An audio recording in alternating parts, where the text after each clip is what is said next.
friends, welcome back to Quick Poetry Knowledge. This is Mehjabin. In today's video, I am going to explain the poem Foreign Lands composed by Robert Louis Stevenson. Robert Louis Stevenson was a novelist from Scotland. He also wrote essays, poems and travelogues. R.L. Stevenson is chiefly famous for his works like Treasure Island, Strange Case of Dr. Jekyll and Mr. Hyde, Kidnapped, and A Child's Garden of Verses. Stevenson was born on the 13th of November 1850 in Edinburgh, UK, and he died on the 3rd of December 1894. Stevenson was basically educated at home in his childhood because he had persistent health issues. He learned under the guidance of his private tutors and nannies who visited his house. So this is how the poem starts. Up into the cherry tree, who should climb but little me? I held the trunk with both my hands and looked abroad in foreign lands. So the poet is going into the mind of a child, and he is describing the activities of a child. Up into the cherry tree, who should climb but little me? So the narrator is saying, he's saying that who should be climbing the cherry tree except somebody like me, who is adventurous and who wants to check out what lies beyond the cherry tree.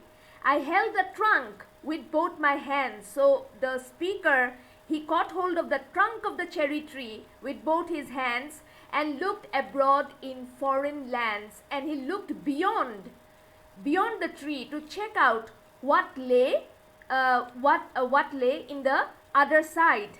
I saw the next door garden lie, and then he saw the garden in the neighborhood next door, adorned with flowers before my eye, and the garden was full of colorful flowers, and many pleasant places more that I had never seen before.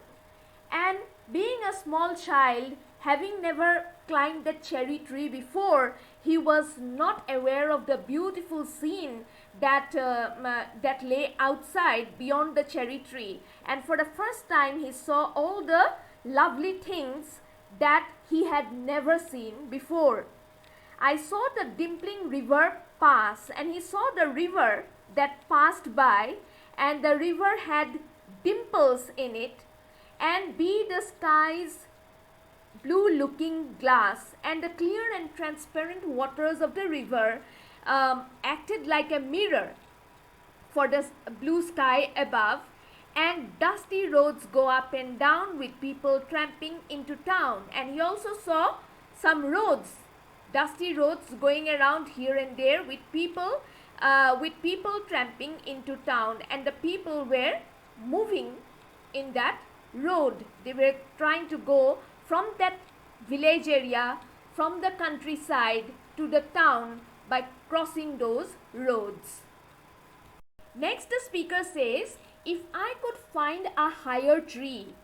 So he says that if I had been able to climb a tree which was higher than this cherry tree, further and further I should see. He would be able to see things which lay further from the cherry tree, to where the grown-up river slips into the sea among the ships, and he would be able to see the matured river where it slipped and merged with the waters of the sea, especially among the ships. He would be able to get a better view of the sea. To where the road on either hand lead forward into fairyland, and he was very eager to see where the roads on either side led to. He knew that he imagined that the roads led to some fairyland where all the children dine at 5 and all playthings come alive. And being a child himself, the speaker believes that in the fairyland, all the children living in the fairyland, they have dinner early at around 5 o'clock, and the fairyland is also the land where all kinds of magical things happen, and playthings, toys, items of sports, and entertainment, they come alive in the fairyland. So this is something that he wanted to check out if he had been able to find a tree much higher than the cherry tree on which he was sitting now. With this, I come to the end of today's explanation. I have already uploaded the summary of this poem, and until the next time we meet again, bye.